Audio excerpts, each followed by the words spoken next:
Assalamualaikum warahmatullahi wabarakatuh. Selamat pagi semuanya. Kita lanjutkan untuk materi yang kedua di hari ini, yaitu mengenai fisiologi dari nyeri. Ada beberapa hal yang kita bahas di pagi hari ini. Yang pertama adalah definisi sebenarnya nyeri itu apa, kemudian penting nggak sih kita merasakan nyeri? Kalau itu penting, kenapa ada banyak obat-obat yang digunakan untuk mengatasi nyeri? Kemudian yang kedua, nociceptor itu apa? Tentu Anda sudah tahu kemarin, nociceptor itu adalah salah satu reseptor yang dia tugasnya, sensori reseptornya tugasnya adalah untuk mengenali stimulus yaitu nyeri. Nanti kita bahas jenis-jenisnya apa saja. Kemudian jenis-jenis dari tipe saraf, kemudian tipe dari nyeri secara umum aja ya.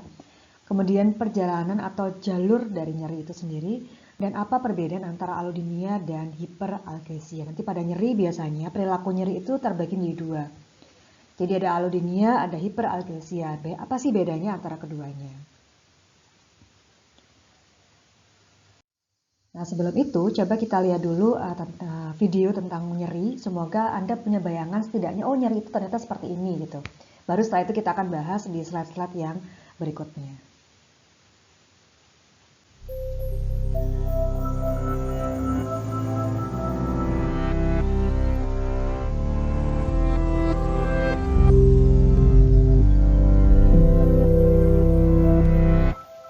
Say you're at the beach and you get sand in your eyes. How do you know the sand is there? You obviously can't see it, but if you're a normal, healthy human, you can feel it. That sensation of extreme discomfort, also known as pain. Now, pain makes you do something. In this case, rinse your eyes until the sand is gone. And how do you know the sand is gone? Exactly, because there's no more pain. There are people who don't feel pain. Now, that might sound cool, but it's not. If you can't feel pain, you could get hurt, or even hurt yourself, and never know it. Pain is your body's early warning system. It protects you from the world around you and from yourself. As we grow, we install pain detectors in most areas of our body. These detectors are specialized nerve cells called nociceptors that stretch from your spinal cord to your skin, your muscles, your joints, your teeth, and some of your internal organs. Just like all nerve cells, they conduct electrical signals, sending information from wherever they're located back to your brain. But unlike other nerve cells, nociceptors only fire if something happens that could cause or is causing damage. So, gently touch the tip of a needle. You'll feel the metal, and those are your regular nerve cells. But you won't feel any pain. Now, the harder you push against the needle, the closer you get to the nociceptor threshold. Push hard enough, and you'll cross that threshold and the nociceptors fire, telling your body to stop doing whatever you're doing. But the pain threshold isn't set in stone. Certain chemicals can tune nociceptors, lowering their threshold for pain. Now, when cells are damaged, they and other nearby cells start producing these tuning chemicals like crazy, lowering the nociceptor's threshold to the point where just touch can cause pain. And this is where over-the-counter painkillers come in. Aspirin and ibuprofen block production of one class of these tuning chemicals, called prostaglandins. Let's take a look at how they do that. When cells are damaged, they release a chemical called arachidonic acid. Now, two enzymes called COX-1 and COX-2 convert this arachidonic acid into prostaglandin H2, which is then converted into a bunch of other chemicals that do a bunch of things, including raise your body temperature, cause inflammation, and lower the pain threshold. Now, all enzymes have an active site. That's the place in the enzyme where the reaction happens. The active sites of COX-1 and COX-2 fit arachidonic acid very cozily. As you can see, there's no room to spare. Now, it's in this active site that aspirin and ibuprofen do their work. So they work differently. Aspirin acts like a spine from a porcupine. It enters the active site and then breaks off, leaving half of itself in there, totally blocking that channel and making it impossible for the arachidonic acid to fit. This permanently deactivates COX-1 and COX-2. Ibuprofen, on the other hand, enters the active site but doesn't break apart or change the enzyme. COX-1 and COX-2 are free to spit it out again, but for the time that ibuprofen is in there, the enzyme can't bind arachidonic acid and can't do its normal chemistry. But how do aspirin and ibuprofen know where the pain is? Well, they don't. Once the drugs are in your bloodstream, they're carried throughout your body, and they go to painful areas just the same as normal ones.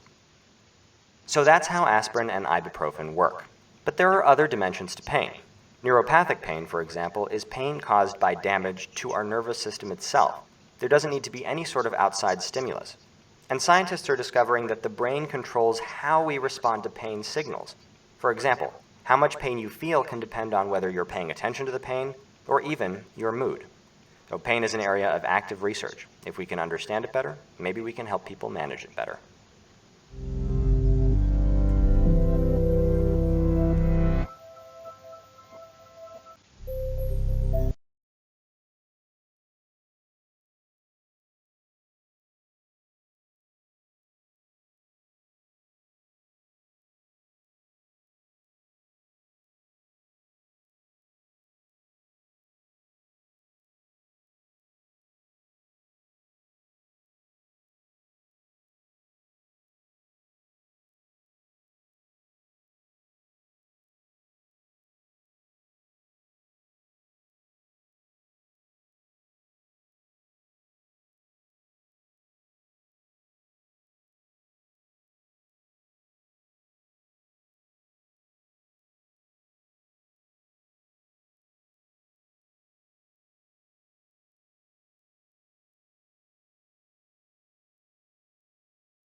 Nah, dari video tadi kita bisa sebenarnya melihat sebenarnya nyeri itu apa sih?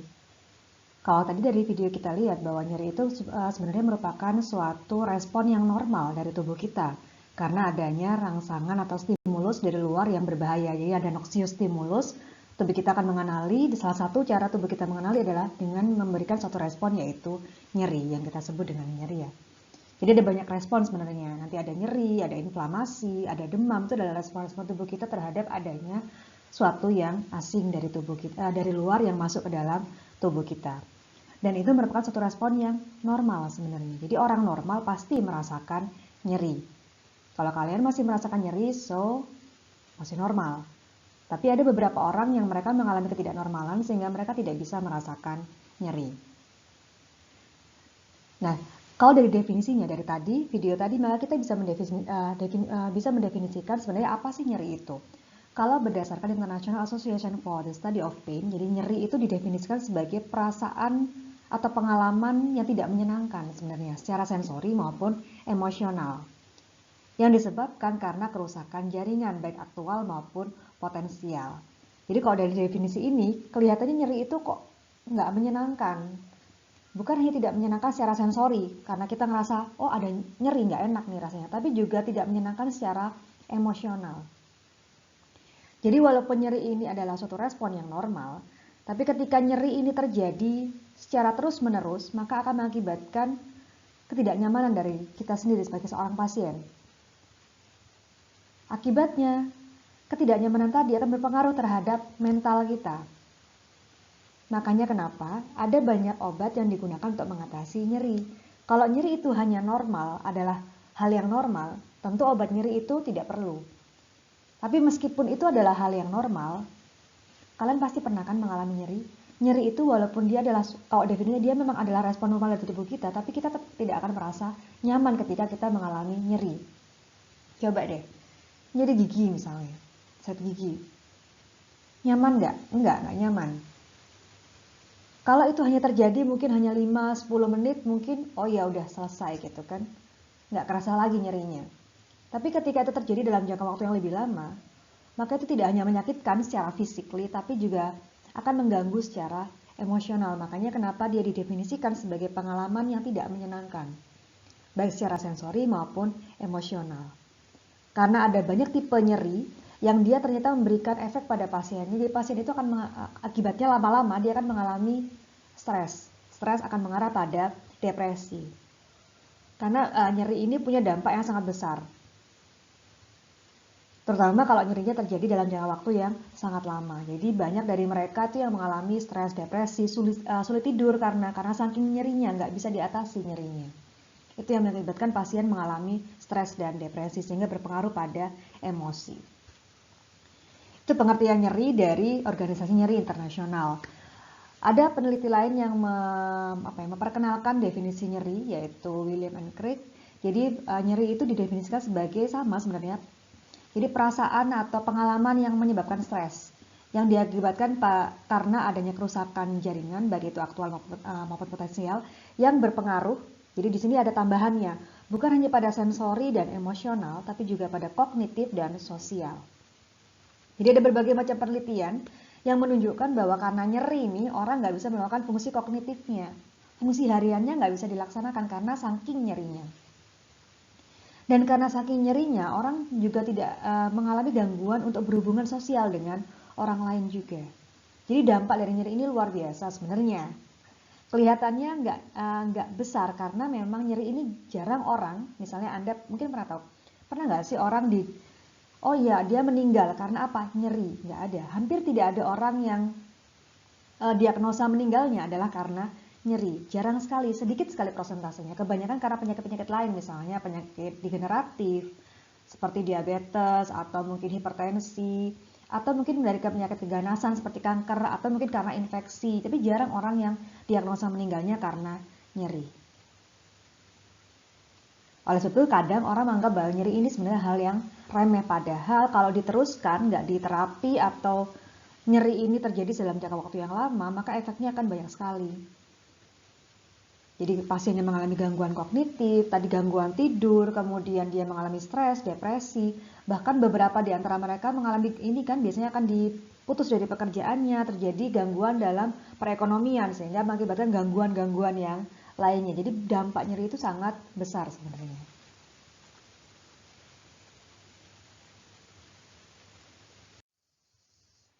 Nah, sebenarnya walaupun dampaknya besar, nyeri ini penting bagi tubuh kita. Sebagai apa? Tadi sebagai dari video yang kita lihat sebagai tanda bahwa ada sesuatu yang lain yang berbahaya yang mau masuk ke tubuh kita.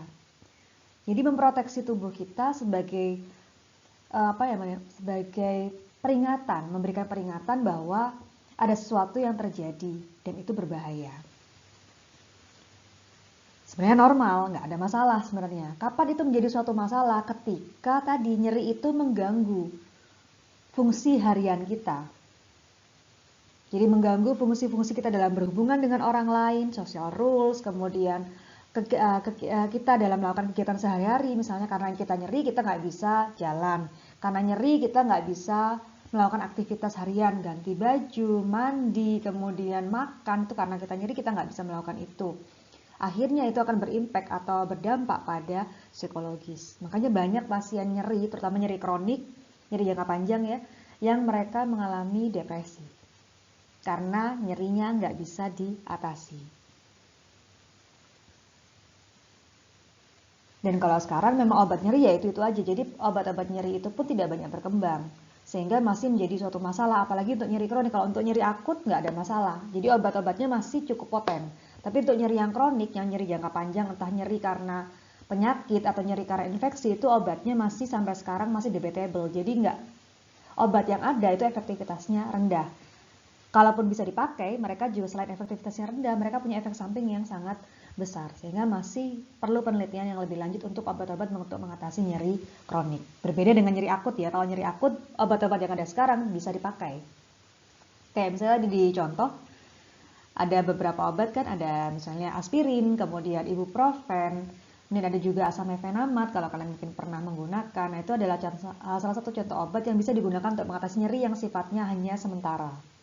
Tapi kalau untuk nyeri yang jangka panjang, mereka kurang poten biasanya untuk digunakan pada obat ini. Ini tadi. Jadi meskipun sebenarnya nyeri itu kan sebenarnya adalah suatu proses yang normal dan harusnya orang normal merasakan nyeri. Jadi kalau ada orang normal yang dia tidak pernah merasakan nyeri, berarti ada sesuatu yang salah sama dirinya.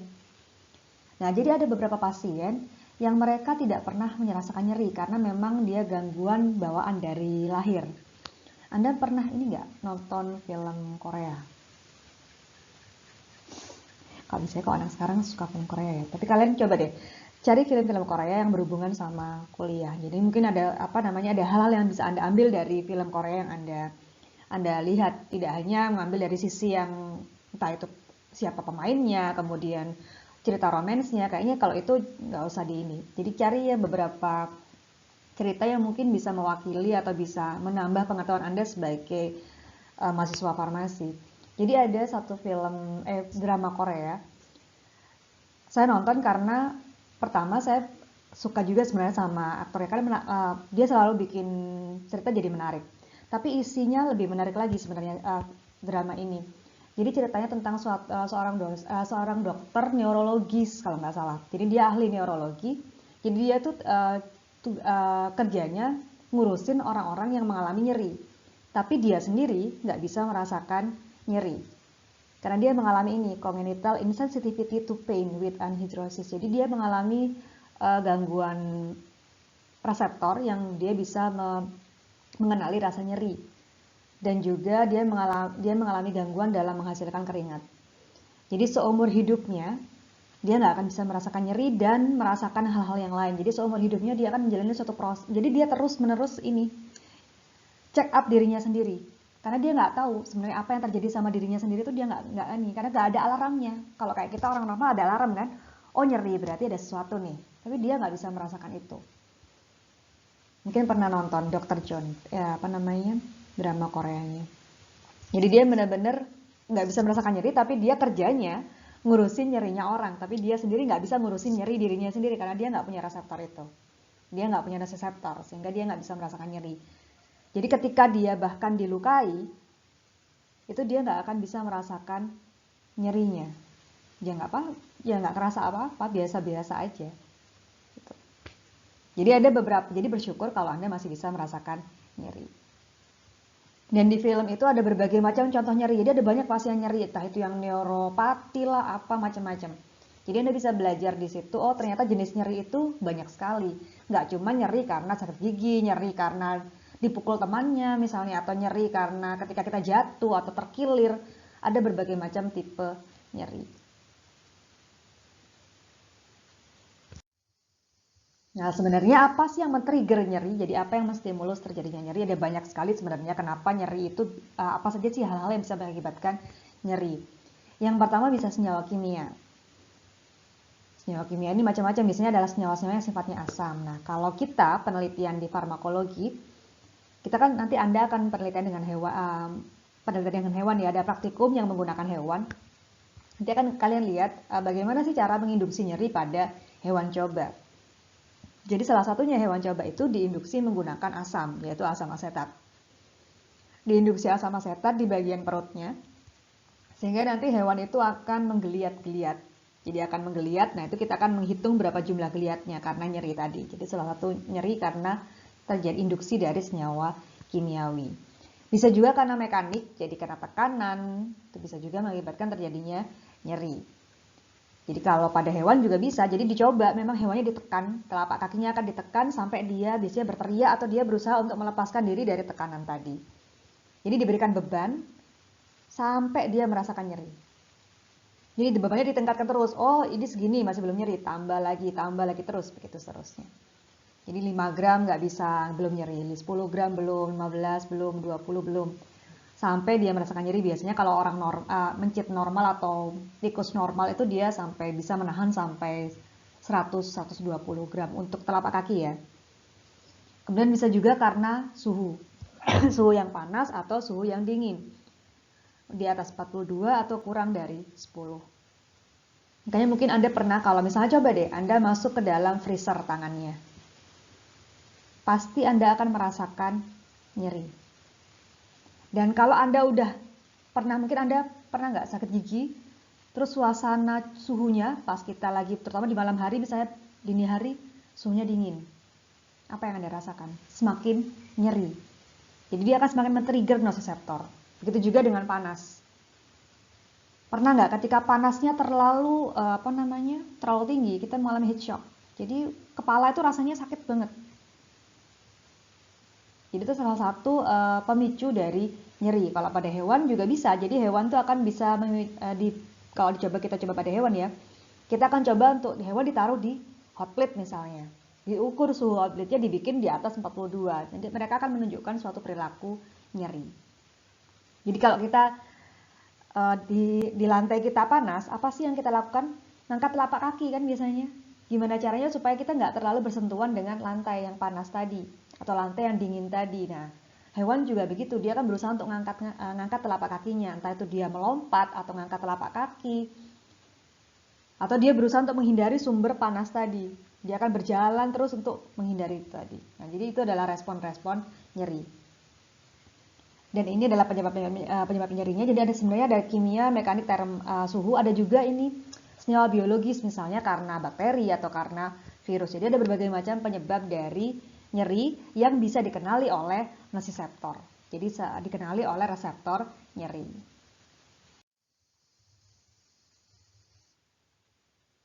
Saya mengingatkan ini ya. Jadi kalau kemarin kan kita sudah belajar bagaimana ya, suatu informasi itu diproses ya. Ada 4 tahapan itu, dan bagaimana informasi itu diproseskan dengan bantuan dari neuron. Nah, neuron itu kalau kita lihat prosesnya itu ada neuron yang order pertama, order kedua, ada yang order ketiga. Jadi kalau dari sistem afren ya, dari perifer menuju ke sistem saraf pusat. Jadi kalau yang order pertama itu yang afren, itu yang menerima.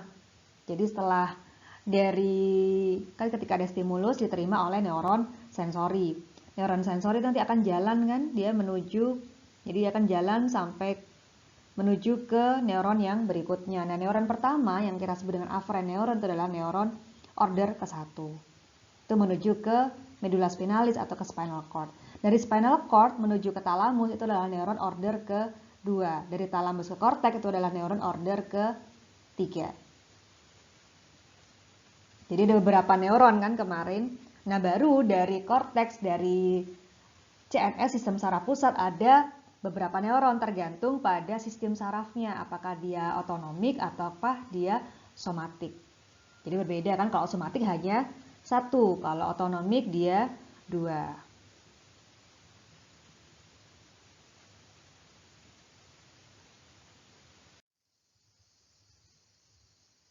Nah, jadi kalau Anda kemarin memahami tentang bagaimana informasi itu diproses, jadi Anda akan memahami bagaimana nyeri ini juga akan diproses sama sebenarnya. Jadi nyeri itu tadi entah itu senyawa kimiawi, biologi, mekanik, kemudian suhu itu akan diterima oleh sensori reseptor, yaitu nosiseptor.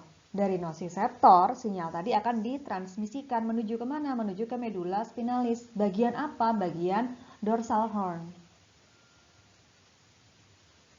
Jadi dari sini nosiseptor dia akan menuju ke dorsal horn. Neuron tipe berapa? Neuron tipe 1, order ke-1. Dari dorsal horn dia akan dibawa naik menuju ke talamus. Sistemnya ascendant kan. Ini dibawa oleh neuron order ke-2. Dari talamus dia akan dibawa ke korteks, neuron order ke-3. Nanti di sana akan diproses. Ini apa ya sebenarnya? Oh, ternyata ini adalah nyeri. Stimulus yang mengakibatkan terjadinya nyeri. Terus bagaimana responnya? Nah, otak akan merespon, korteks akan merespon. Gimana nih inisiasi responnya? Baru kemudian setelah itu korteks akan, informasi dari korteks tadi akan dibawa turun ke bawah melalui jalur descending. Bisa dipahami ya sampai di sini? Oke, jadi siapa yang tadi mengenali stimulus nyeri? Yang mengenali tadi kan nosiseptor. Jadi nosiseptor itu adalah suatu detektor nyeri yang dia bisa ditemukan pada seluruh bagian dalam tubuh kita. Coba Anda lihat di video tadi kan banyak, mulai dari perifer sampai pada organ dalam. Itu ada reseptor nyerinya. Nah, reseptor nyeri ini sebenarnya merupakan suatu akhir dari saraf yang dia biasanya sifatnya nggak punya myelin, unmyelineted. Jadi beda sama akson. Jadi kalau akson bisa punya myelin, bisa enggak. Tapi kalau ini nosiseptor itu kan karena dia di ujung, dia tidak punya myelin. Dia biasanya tidak terspesialisasi dan dia sifatnya free. Jadi kemudian tugasnya dia adalah untuk nanti mentransduksikan sinyal. Jadi menghantarkan sinyal atau stimulus tadi menuju ke serat saraf. Di sepanjang serat saraf, sehingga nanti baru otak bisa menginterpretasikan ini sebenarnya apa, penyebabnya apa, dan bagaimana responnya. Dan tipe-tipe nosiseptor itu berbeda tergantung pada penyebabnya apa. Jadi apakah penyebabnya panas, apakah penyebabnya bahan kimia, atau penyebabnya adalah bahan biologis, senyawa biologi, ataukah penyebabnya mekanik, itu akan berbeda diterima oleh serat saraf dengan tipe nosiseptor yang berbeda. Ada dua nosiseptor yang berperan penting pada nyeri, yaitu A delta dan C. Tipe serat sarafnya ya ini, bukan jenis nosiseptor, tapi tipe serat saraf yang nanti akan banyak berperan dalam terjadinya nyeri itu adalah tipe serat saraf A delta dan C. Nah, jadi ini ya, jadi nosistimulus itu akan dikenali oleh nosiseptor yang ada di sini di bagian ujung kan, dia sifatnya adalah free nerve ending, kemudian dia tidak mengandung myelin. Dari sini nanti di bagian dendrit ini nanti dia akan menghantarkan sinyal, mentransduksikan sinyal menuju ke badan sel, kemudian dari badan sel keluar melewati akson, sehingga nanti bisa ke dorsal horn sinyalnya. Jadi ini adalah first order neuron. Nah, ini bisa A delta, bisa C, tipe serat sarafnya. Kalau untuk nanti kalau ini ya, untuk nyeri-nyeri yang sifatnya kuat dan cepat itu adalah biasanya dikenali oleh, biasanya serat saraf yang berperan adalah A delta. Jadi ini adalah A delta biasanya kalau dia tipe nyerinya adalah yang cepat, kemudian tajam itu A delta. Tapi kalau misalnya nyerinya nyeri kronik, biasanya tipe serat sarafnya adalah tipe serat saraf yang C.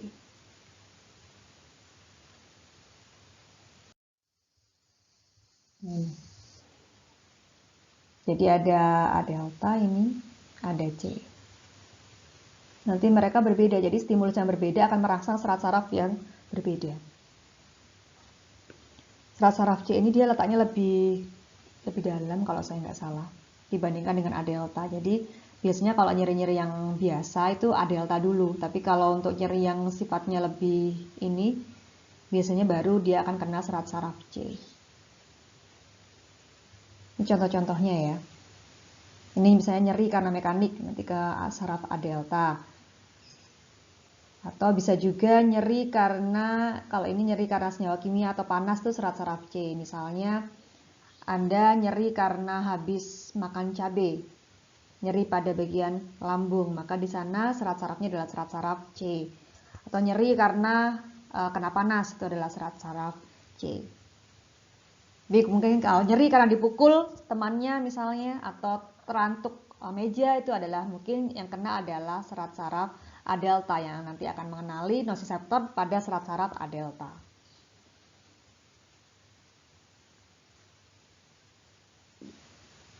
Itu kalau noxious stimulus. Kalau bukan non-noxious stimulus, serat sarafnya beda lagi. Jadi tergantung pada jenis penyebab nyerinya. Nah, ini kalau kita bedakan antara beberapa tipe-tipe dari serat saraf. Jadi serat saraf itu, kalau kita lihat ini adalah eferen, yang ini adalah aferen. Jadi yang mengenali kan di aferen ya. Yang mengenali tadi nociceptor itu kan adanya di serat saraf yang aferen. Nah, aferen itu ada beda-beda, ada A alfa, sebenarnya ada A beta, ada A delta, ada C.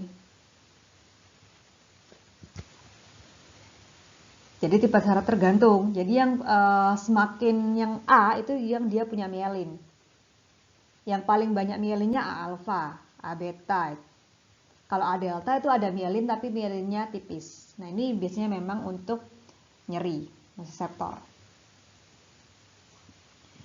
Kalau serat saraf C juga nociceptor, tapi dia tidak mengandung mielin, sehingga tipe nanti nyeri yang dia hantarkan itu nyerinya sifatnya lambat. Makanya kenapa banyak terjadi pada orang-orang yang nyeri kronik itu lebih banyak pada yang terkena adalah tipe serat saraf C. Dan karena dia nggak punya mielin, dia mudah mengalami, ketika ada hal-hal yang ini, dia mudah mengalami kerusakan dibandingkan dengan tipe serat saraf yang lainnya, karena mereka masih punya selubung mielinnya itu tadi, masih punya pelindung lah ininya. Jadi tipe serat saraf aferen tuh beda-beda, ada A alfa, ada A atau C. A-nya bisa A alfa, A beta, A delta, dan A delta. Nah, yang nyeri itu yang mana? Yang A delta. C juga nyeri. Kalau serat saraf eferen, kayak kemarin, eferen itu yang menuju ke organ efektor. Nah, itu ada macam-macam. Ada A alfa, A gamma, B atau C. Kalau yang berhubungan sama otot skeletal itu adalah A alfa atau mungkin A gamma. Jadi ada yang A itu yang berhubungan sama otot skeletal. Tapi kalau yang berhubungan dengan otonomik itu adalah yang B dan C. Preganglion dan postganglion. Preganglionnya B, postganglionnya C. Jadi dari sini Anda bisa paham ya bahwa serat saraf itu tipenya beda-beda. Aferen beda-beda, eferennya pun beda.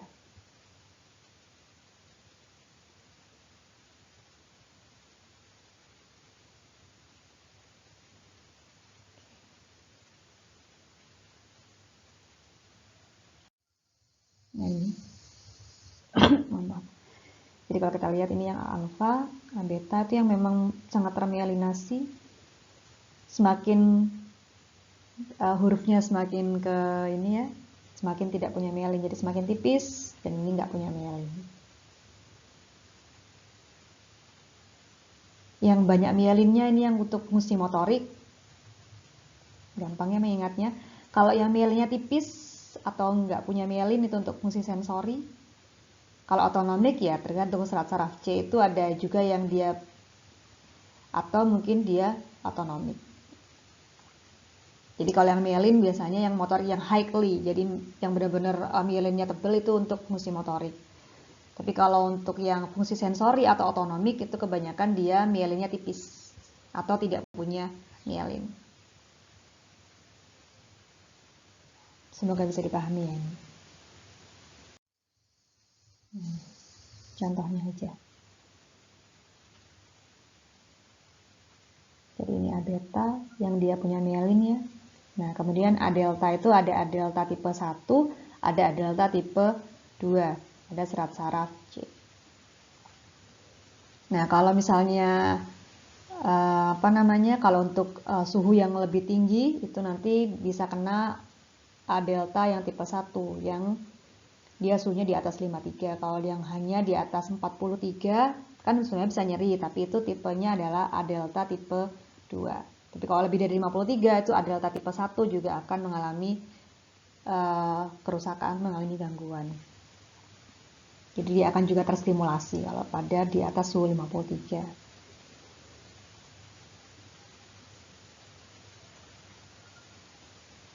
Kalau masih tipe A delta, itu dia masih nyerinya nyeri yang cepat, jadi fast pain.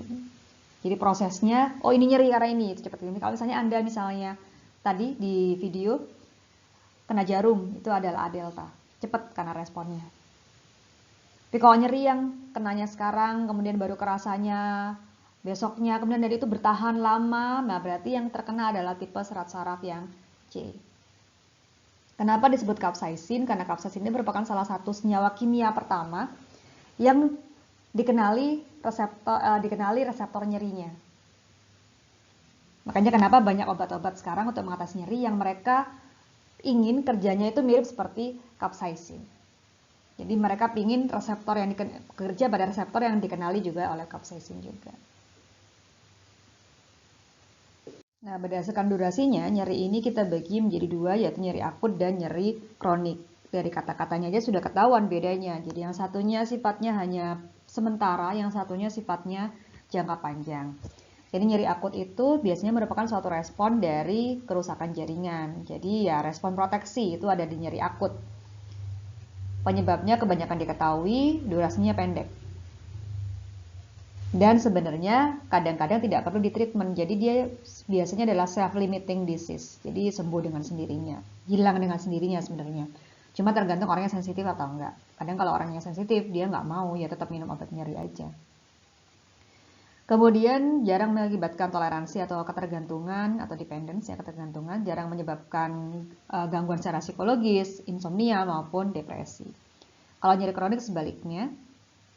Biasanya kalau nyeri kronik ini terjadi karena ada kondisi patologis tertentu, misalnya pada pasien-pasien kanker, pada pasien-pasien diabetes yang jangka panjang, itu dia bisa mengakibatkan nyeri neuropati, pada kanker juga bisa mengakibatkan nyeri juga. Atau pada orang-orang yang dia memang terjadi kerusakan pada saraf langsung, misalnya pada saraf pada spinal cord-nya, pada tulang belakangnya. Terjadi kerusakan saraf di situ sehingga dia bisa merasakan nyeri yang jangka panjang. Tapi kadangkala juga nyerinya itu nggak diketahui penyebabnya apa. Sehingga nyeri kronik ini bukan merupakan suatu respon proteksi. Pasti ada penyebabnya, cuman kadang harus diketahui dulu, harus dicari dulu penyebabnya apa. Kemudian tadi durasinya panjang ya, lebih dari 3 bulan. Jadi pasti orang-orang yang mengalami nyeri kronik mereka pasti butuh obat. Karena nggak nyaman sekali. Dan karena itu nggak nyaman berpengaruh pada pola tidur, kemudian pada kondisi psikologis, dan beberapa obat yang digunakan pada terapi nyeri kronik ini karena terapinya jangka panjang, pasti pakai obatnya kan jangka panjang karena nyerinya jangka panjang kan, sehingga bisa jadi menyebabkan terjadinya ketergantungan pada obat tadi. Karena banyak dari obat untuk mengatasi nyeri kronik ini adalah obat-obat yang memang mereka obat-obatnya obat-obat yang benar-benar poten, misalnya seperti morfin atau obat-obat golongan opioid. Kalau kita gunakan jangka panjang kan efeknya ada ketergantungannya. Tapi mau nggak mau karena mereka nggak bisa pakai obat analgesik biasa.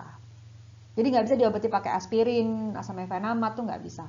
Jadi harus diobati pakai obat yang jauh lebih poten lagi. Dan ini sama ya. Jadi ini ada delta, ada C. Yang satunya adalah untuk nyeri yang cepat, yang satunya untuk nyeri yang kronik. Jadi kalau tadi nyeri akut tuh kebanyakan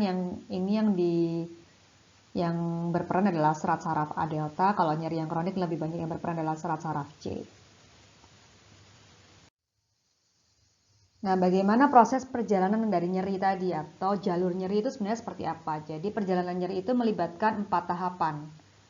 Yang kita kenal yaitu ada transduksi, transmisi, modulasi, dan persepsi. Jadi ada transduksi, transmisi, modulasi, persepsi. Mulai dari perifer, transduksi itu yang di sini, yang di perifer dulu. Setelah itu, jadi pada organ yang menerima, jadi organ atau bagian yang menerima ya. pada nosiseptor, adalah transduksi. Nanti kemudian setelah itu dia akan ditransmisikan sinyalnya menuju ke spinal cord, itu adalah fase transmisi. Di spinal cord nanti akan terjadi pengeluaran, ini kan pengeluaran di sini pasti ada pengeluaran dari neurotransmitter, nanti ada fase modulasi. Dari mode ini nanti kemudian setelah itu naik ke atas dari medulla spinalis, dari dorsal horn dia akan naik ascending menuju ke thalamus dan korteks. Timbul yang namanya respon yang kita sebut dengan persepsi, respon nyerinya.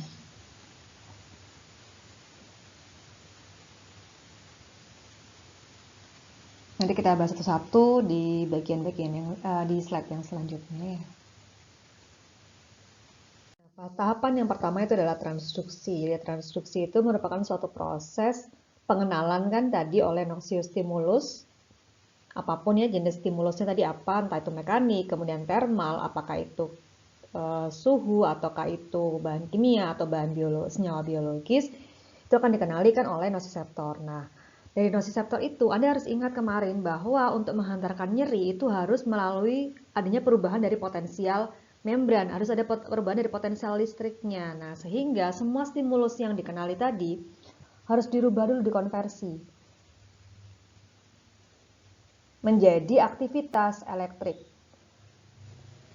pada bagian perifer ya, pada bagian tadi setelah dia dikenali oleh nosiseptor. Nah, nosiseptor itu adalah suatu reseptor yang dia banyak biasanya dia cenderung berhubungan dengan pembukaan dari kanal ion, entah itu natrium atau kalsium, sehingga ketika ada senyawa kimia atau stimulus yang lainnya yang bisa dikenali oleh nosiseptor, maka dia akan menyebabkan pembukaan pada kanal natrium atau kalsium sehingga nanti mereka bisa masuk ke dalam sel.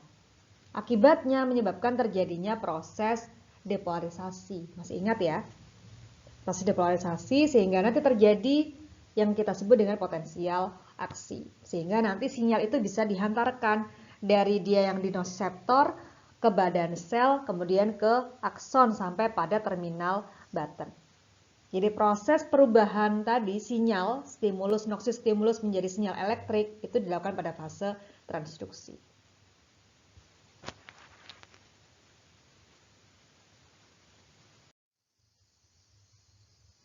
Ini contoh-contoh dari nosiseptor.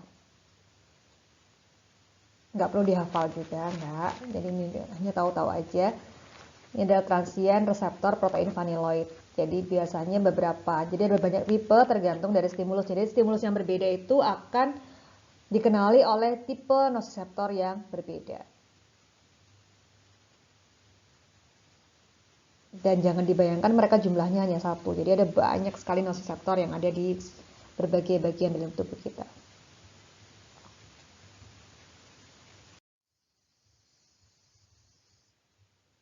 Ini adalah reseptor nyeri yang paling banyak dibicarakan, yang tadi yang berhubungan sama capsaicin ya. Jadi kenapa ya? Jadi ini adalah reseptor yang pertama ditemukan oleh capsaicin, makanya kenapa disebut sebagai, kadang disebut juga dengan capsaicin reseptor. Jadi transient reseptor protein vanilloid tipe 1. Jadi reseptor TRPV ini dia berikatan sama kanal ion. Kalau ada stimulus, tadi misalnya nyeri, misalnya kita lagi habis makan cabai, maka nyeri yang ada pada stimulus pada cabai ini atau capsaicin yang ada pada cabai ini akan dikenali oleh reseptor TRPV1 ini. Jadi pada cabai itu yang menyebabkan nyeri kan capsaicinnya. Capsaicin itu adalah senyawa dalam cabai yang bisa menyebabkan terjadinya nyeri. Dia dikenali oleh reseptor ini. Nosiseptornya adalah tipenya TRPV1. Nah, TRPV1 ketika dia berikatan dengan TRPV1 ini, maka dia akan membuka kanal kalsium atau natrium yang langsung berikatan dengan TRPV1 sehingga nanti kalsiumnya bisa masuk. Nah, ketika kalsium itu masuk, natrium itu masuk, maka akan terjadi yang namanya depolarisasi. Sehingga nanti akan memicu terjadinya potensial aksi dan rilis dari neurotransmitter. Ada banyak ya jenis-jenis nosiseptor, ini macam-macam. Dia bisa dikenali oleh senyawa-senyawa ya atau noxistimulus yang berbeda.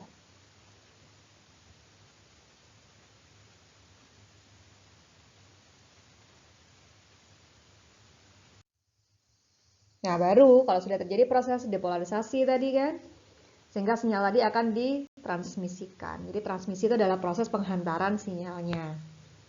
Proses penghantaran sinyal kemana? Ke dorsal horn. Jadi menuju pada bagian medulla spinalis pada bagian dorsal horn. Jadi pada bagian akhir dari neuron order ke-1 kan berarti yang menuju ke order. Jadi pada akhir neuron order ke-1 pasti akan terjadi pengeluaran dari neurotransmitter. Nah, neurotransmitternya apa? Kalau pada nyeri, neurotransmitternya adalah yang pertama adalah glutamat. Yang kedua adalah substansi P. Nah, nanti mereka akan berikatan dengan reseptor pada dendrit yang ada di dorsal horn pada neuron order kedua. Jadi dia akan berikatan dengan reseptor yang ada pada dendrit neuron order kedua. Reseptornya apa? Kalau reseptor nyeri itu ada reseptor glutamat tuh ada 3. Ada AMPA, ini ada reseptor AMPA untuk glutamat, ada NMDA, ada nanti satunya adalah kainat. Reseptornya substansi P itu adalah NK1, neurokinin 1. Nah, nanti ini mereka berikatan sama, jadi reseptor-reseptor glutamat itu mereka terikat oleh kanal ion sehingga nanti bisa menyebabkan masuknya ion sehingga terjadi depolarisasi yang berikutnya sehingga nanti neuron yang order kedua ini bisa naik menuju ke talamus menuju ke korteks. Jadi transmisi itu adalah bagaimana sinyal tadi dihantarkan atau disampaikan. Karena tadi ada pengaruh terjadinya dari potensial aksi. Jadi dari perifer menuju ke sistem saraf pusat, yaitu menuju ke dorsal horn. Menuju ke dorsal horn, menuju ke talamus, sampai menuju ke korteks. Sistemnya adalah ascending dan diakibatkan karena rilis dari neurotransmitter. Kenapa tadi responnya bisa naik ke atas? Karena pengeluaran neurotransmitter yaitu glutamat tadi dan substansi P. Oke.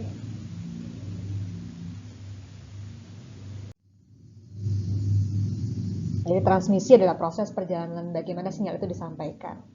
Jadi ini ya, ini adalah reseptor dari glutamat. Ada ionotropik, ada metabotropik. Nah, kebanyakan yang berhubungan dengan nyeri itu adalah reseptor-reseptor yang ionotropik. Jadi yang berhubungan dengan pembukaan dari kanal ion. Yang ionotropik kita bagi 3, ada yang AMPA, ada yang kainat, ada yang NMDA. Nah, kalau yang untuk nyeri akut itu adalah AMPA dan kainat. Ini yang nyeri akut. Tapi yang NMDA ini untuk yang nyeri kronik.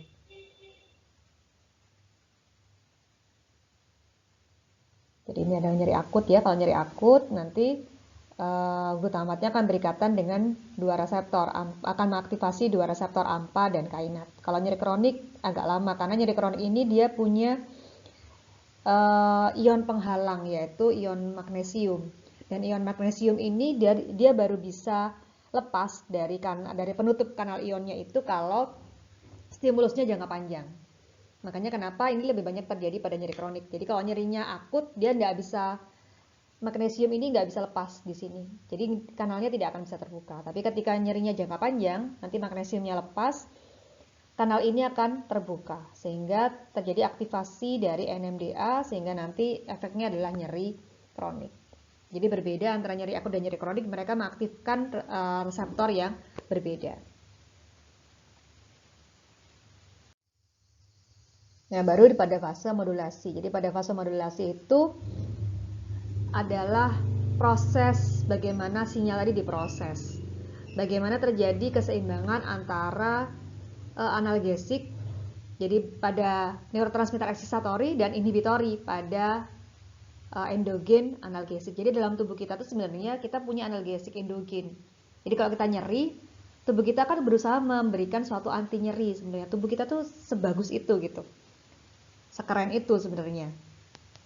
Sehingga kita pasti tahu ya bagaimana rumitnya menciptakan kita. Jadi selalu ada sistem balancingnya. Kalau nyeri aku udah punya, kamu tuh udah punya anti nyerinya. Cuma tergantung anti nyeri itu cukup atau enggak. Ngerti maksudnya? Ketika anti nyeri itu cukup, ya udah nyeri itu akan hilang dengan sendirinya. Tapi ketika anti nyeri itu enggak cukup, maka kamu butuh terapi tertentu. Kamu butuh obat dari luar untuk memberikan tambahan anti nyeri. Jadi tadi misalnya penyebab nyerinya kan glutamat ya, terjadi peningkatan jumlah glutamat kan pasti sama substansi P. Nah, tubuh kita kan berusaha bagaimana caranya supaya glutamat sama substansi P ini tidak terlalu berlebihan jumlahnya. Keluarkan neurotransmitter yang lainnya, keluarkan analgesik endogen. Apa contoh analgesik endogennya? Jadi bisa beberapa ya. Bisa enkefalin, ini yang sifatnya mirip seperti morfin. Bisa norepinephrine, bisa GABA, bisa opioid yang lain ya. Dinorfin, enkefalin, itu bisa senyawa yang lain-lainnya juga. Yang mereka bisa menghambat pelepasan dari glutamat supaya nggak terjadi nyeri.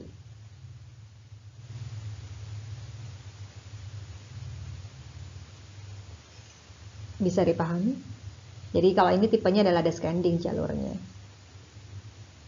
Jadi bagaimana sinyal diproses sehingga nanti berusaha untuk membalancing kalau ada nyeri, kasih anti nyerinya. Itu adalah di fase modulasi. Jadi ini ya. Kalau tadi salah satunya pada nyeri akut ya, misalnya pada video tadi, salah satunya ketika nyeri terjadi peningkatan jumlah dari prostaglandin, sehingga obat-obat nyeri untuk mengatasi nyeri akut itu bagaimana caranya menghambat produksi dari prostaglandin. Bagaimana cara menghambat produksi prostaglandin? Ya kita harus tahu dulu prostaglandin dibentuk oleh siapa. Kalau tadi di video prostaglandin dibentuk oleh enzim. Enzimnya apa? Siklooksigenase. Jadi banyak obat-obat nyeri yang bekerja pada enzim menghambat enzim siklooksigenase untuk mengatasi nyeri akut. Kalau nyeri kronik beda. Kalau nyeri kronik banyak obat yang bekerja tadi pada sistem yang menghambat analgesik, memberikan efek analgesik seperti analgesik endogen. Jadi dia bekerja pada GABA, bekerja pada serotonin, bekerja pada norepinefrin. Jadi di situ bekerjanya lebih banyak di situ. Jadi sudah ke pusat. Kalau pada nyeri kronik itu biasanya mereka obat-obatnya bekerja pada sistem saraf pusat. Tapi kalau pada nyeri akut mereka kerjanya pada perifer biasanya. Jadi ini contoh-contohnya. Misalnya kalau untuk pain modulation, jadi ada obat-obat yang ada senyawa-senyawa yang akan dikeluarkan untuk menghambat terjadinya nyeri. Entah itu serotonin, norepinefrin misalnya, atau opioid, dan sebagainya.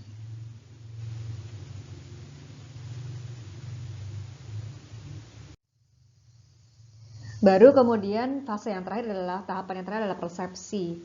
Jadi bagaimana interpretasi dari nyeri. Dan di sini kita akan merasakan sensasi dari nyeri itu seperti apa. Interpretasi nyeri itu seperti apa, baru kemudian akan timbul yang namanya perilaku nyeri.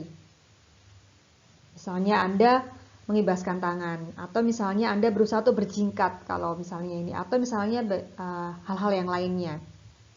Atau Anda nggak mau menyentuh karena lagi bengkak terus nyeri, mau nyentuh kan nggak mau. Nah itu adalah perilaku nyeri. Karena sakit misalnya kalau buat megang sesuatu, nah itu adalah perilaku nyeri. Nah perilaku nyeri itu kita bagi dua. Ada hiperalgesia, ada yang allodynia. Apa sih beda antara hiperalgesia dan allodynia? Jadi, hiperalgesia itu adalah meningkatnya respon terhadap stimulus yang sebenarnya normalnya memang mengakibatkan terjadinya nyeri. Tapi kalau allodynia merupakan nyeri yang diakibatkan karena stimulus yang sebenarnya secara normal nggak mengakibatkan terjadinya nyeri. Contoh pada video tadi kalau allodynia ya, tisu.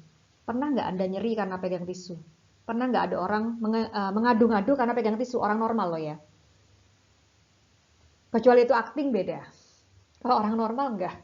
Kayaknya hampir semua orang normal kalau pegang tisu ya nggak kenapa-kenapa. Ini tisu udah selesai. Nggak ada pegang tisu, gitu nggak ada. Tapi ada orang-orang tertentu yang mereka mengalami nyeri sehingga bahkan ketika mereka megang tisu, mereka merasakan nyerinya. Jadi mereka merasakan nyeri karena suatu penyebab yang secara normal tidak menyebabkan nyeri.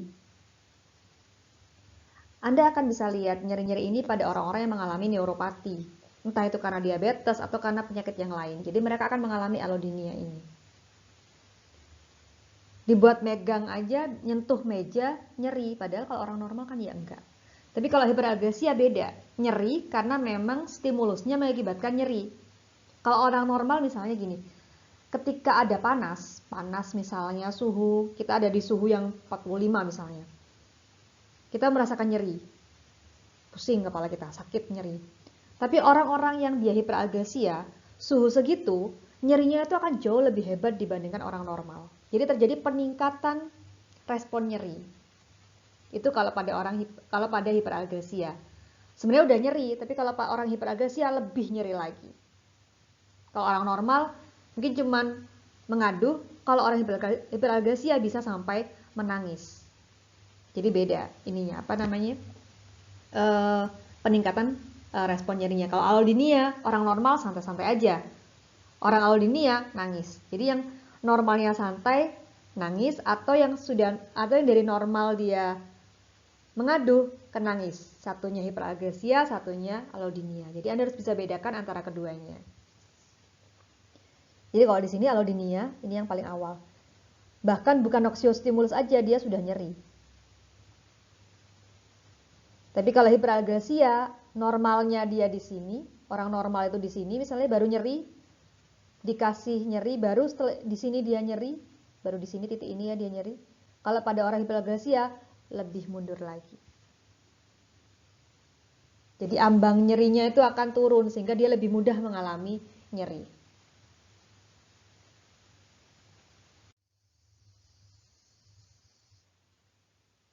Masih ingat kalau refleks berarti melibatkan apa? Melibatkan otak nggak kalau refleks? Kalau refleks nyeri, dia tidak melibatkan otak.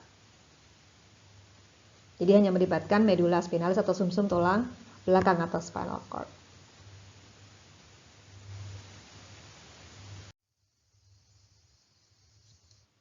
Kita sampai di interpretasi nyeri. Jadi interpretasi nyeri itu susah sebenarnya karena nyeri itu subjektif. Dengan stimulus yang sama, orang bisa merasakan nyeri dengan rasa yang berbeda. Udah keren itu, rasanya berbeda. Jadi misalnya sebenarnya gampangannya, pernah nggak Anda merasakan sakit hati misalnya, ditinggal pacarnya, atau nilainya E misalnya. Orang dengan stimulus yang sama, si A sama si B sama-sama dapat nilai E, tapi yang satunya menyikapi dengan biasa-biasa aja, ya udah memang aku nggak bisa. Satunya menyikapi dengan berlebihan, menangis dan sebagainya. Jadi dengan stimulus yang sama responnya berbeda. Begitu juga dengan nyeri. Jadi nyeri itu sama. Kadang ada orang yang saya habis melahirkan gitu ya, atau dalam proses melahirkan, sakit kan sebenarnya. Tapi ada orang yang meresponnya dengan biasa, ada orang yang meresponnya dengan sakit sekali. Itulah mengapa nyeri itu sifatnya subjektif. Oleh sebab itu kita kadang nggak bisa ngelihat orang ini sebenarnya sakit atau enggak sih, ngerasa sakit atau enggak. Itu kadang kita nggak bisa menyamakan satu orang dengan orang yang lainnya. Sangat-sangat individual nyeri itu. Nah, oleh sebab itu bagaimana cara melihat nyeri pada manusia? Biasanya kita lihat dari suatu skala biasanya. Jadi pakai skala 0 sampai 10. 0 itu yang dia nggak nyeri, 10 itu yang benar-benar nyeri. Sehingga nanti kita bisa memilihkan terapi apa yang kira-kira bisa digunakan untuk pasien tersebut. Ini contohnya, jadi menggunakan Wong-Baker Face Pain Rating Scale, jadi pakai visual analog scale. Jadi nanti dilihat pasiennya, kalau kita ngeliat, oh pasiennya kan senyum-senyum cengar-cengir, berarti mungkin nyerinya ya biasa-biasa aja gitu. Jadi jangan kasih morfin, nanti tambah cengar-cengir gak jelas dia. Jadi misalnya kalau pasiennya kelihatannya benar-benar udah kelihatan ini, nah baru kita kasih obat nyeri yang kelihatan sampai nangis, sampai mengaduh, terus kita bisa memberikan dia obat nyeri yang agak sedikit lebih kuat. Jadi itu tergantung dari bagaimana reaksi atau yang kita lihat dari wajah dari seorang pasien ketika dia mengalami nyeri. Jadi kalau 0 pasti nggak nyeri ya, kalau 1 sampai 3 itu adalah nyeri yang ringan, 4 sampai 6 itu yang moderat, yang sedang. Di atas itu adalah yang parah. Jadi nyeri berat biasanya. Sehingga terapi nyeri itu berdasarkan klasifikasi ini. Jadi berdasarkan apakah dia ringan, sedang atau berat tergantung dari interpretasi menggunakan visual analog scale ini.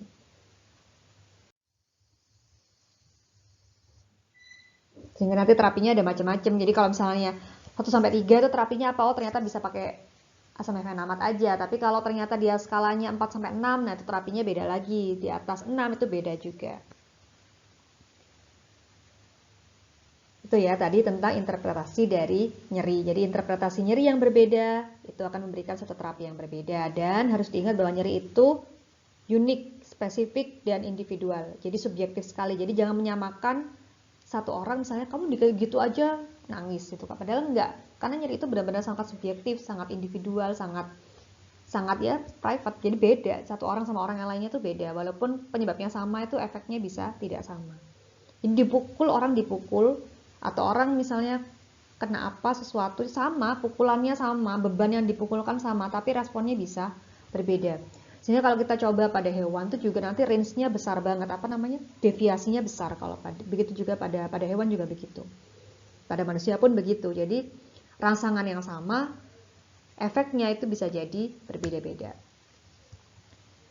Nah, kalau berdasarkan tipe dari nyerinya, jadi kalau tadi kan berdasarkan durasi, akut, sama kronik. Kalau berdasarkan patofisiologinya, nyeri itu dibagi menjadi 3. Ada juga membagi menjadi yang beberapa ya, jadi ada yang bisa membagi menjadi 2, ada yang 4, tapi secara umum adalah ini ya.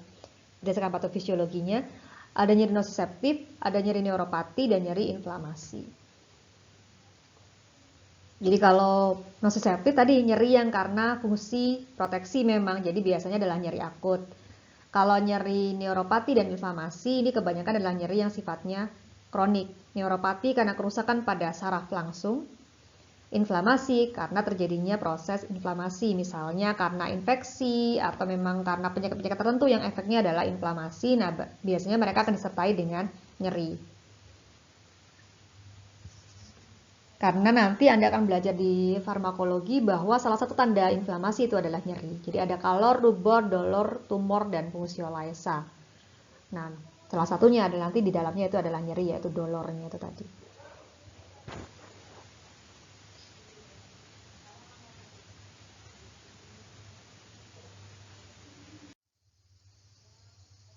Ini ya, ini neuropati. Ini neuropati karena memang kerusakan pada saraf. Ini bisa juga dijawab pada hewan. Jadi kalau pada hewan, hewannya benar-benar akan dirusak sarafnya, entah itu dipotong atau diikat. Jadi sampai sarafnya rusak, supaya yang terkena, kalau ini supaya terkena saraf C kebanyakan. Jadi memang merusak sistem saraf sehingga dia merasakan nyeri sepanjang hari. Tujuannya untuk mencari obat-obat untuk mengatasi nyeri neuropati. Kalau inflamasi ya karena inflamasi entah karena virus, bakteri, dan lain-lain. Atau karena penyakit-penyakit tertentu.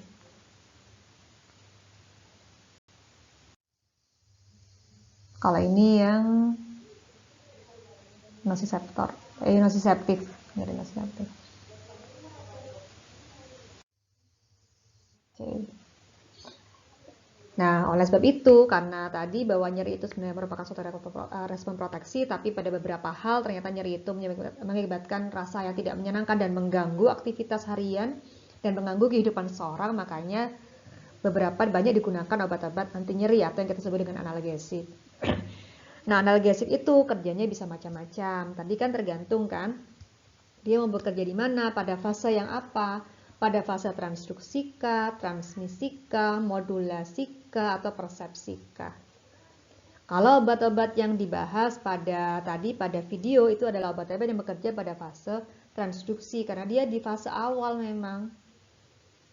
Jadi karena terjadi nyeri, karena ada noxiostimulus, terjadi pengeluaran dari pengaktifan enzim siklooksigenase, produksi prostaglandin. Nah, prostaglandin itu akan dikenali oleh nosiseptor. Jadi dia di fase awal transduksi. Ini contoh obatnya, aspirin. Kemudian, maaf nggak kelihatan ya. Kelihatan nggak? Ini aspirin. Kemudian NSAID yang lain, ibuprofen itu masuk di sini. Kemudian paracetamol. Ada juga obat-obat yang lainnya ya, ada capsaicin, ada antikonvulsan. Kemudian pada fase transmisi ada opioid. Kemudian ada anestesi lokal, ini anestesi lokal. Pada transmisi juga ada obat-obat yang bekerja pada alfa. Modulasi. Jadi modulasi tadi kan memberikan obat-obat yang bekerja sebagai analgesik, mirip sebagai analgesik, seperti analgesik endogen. Jadi obat-obat ini banyak oleh obat-obat depresi. Jadi obat-obat yang bekerja pada serotonin dan norepinefrin. Ada juga obat yang bekerja pada GABA, juga bekerja di fase modulasi.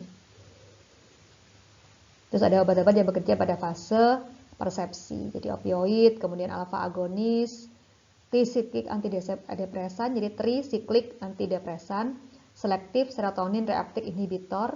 Kemudian ini selektif norepinephrine reuptake inhibitor.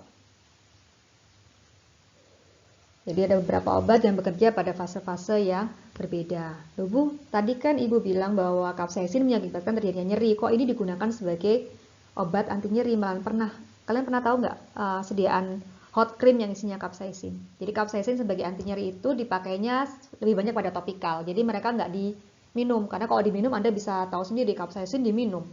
Nyeri pasti lambungnya, malahan bukan bisa mengakibatkan anti nyeri, malah mengakibatkan terjadinya nyeri. Jadi kalau di perifer itu, jadi dia kan dibentuknya adalah topikal, jadi bentuk krim gitu, memang untuk mengatasi nyeri. Jadi awalnya dia akan mengakibatkan nyeri, tapi lama-lama nanti akibatnya adalah anti nyeri. Kalau dipakai dalam jangka waktu yang beberapa lama. Jadi kalau dibiarkan, karena dia kan topikal ya, berarti kan dia akan merangsang reseptor tadi TRPV1 itu terus-menerus. Nah lama-lama reseptor itu akan mengalami, kalau di farmakologi ada desensitisasi dari reseptor. Jadi reseptornya akan menjadi tidak sensitif.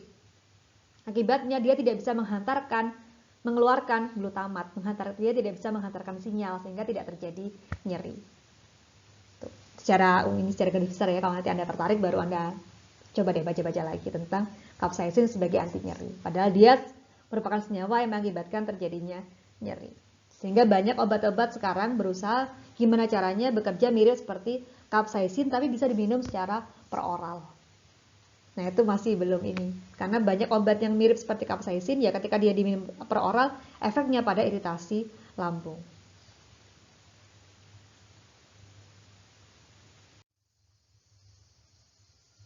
Oke, ini adalah resumenya.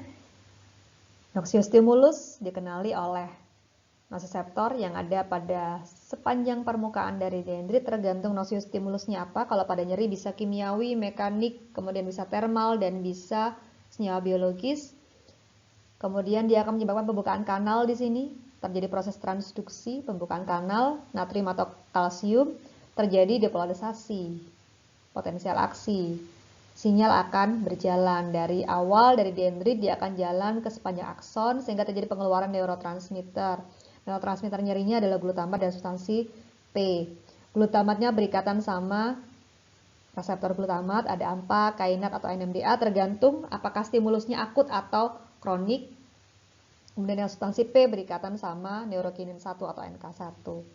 Ini adalah first order neuron yang menuju ke spinal cord atau medula spinalis. Nah setelah itu dilanjutkan oleh neuron order kedua. Jadi reseptor yang berikatan tadi di neuron order kedua. Dia menyebabkan pembukaan kanal juga, kanalnya dibuka, potensial aksi lagi menuju ke korteks, menuju ke talamus. Jadi prosesnya pasti potensial aksi di sepanjang dari berbagai macam neuron-neuron tadi. Ini fase transmisi tadi ya, penghantaran sinyalnya transmisi. Fase modulasinya, proses, oh ternyata nyeri, berarti kemudian terjadi respon pengeluaran dari analgesik endogen, itu adalah fase modulasinya. Kalau ternyata analgesik endogennya dengan nyerinya itu nanti ternyata lebih banyak nyeri, masih lebih tinggi nyerinya dibandingkan dengan analgesik endogennya, maka kita akan merasakan itu sebagai nyeri. Jadi kalau analgesik endogen kita nggak cukup, kita akan merasakan itu sebagai nyeri tadi. Baru ada yang namanya persepsi nyeri, hiperagresia atau alodinia. Atau seberapa besar nyerinya, sehingga itu akan mempengaruhi seberapa besar respon kita.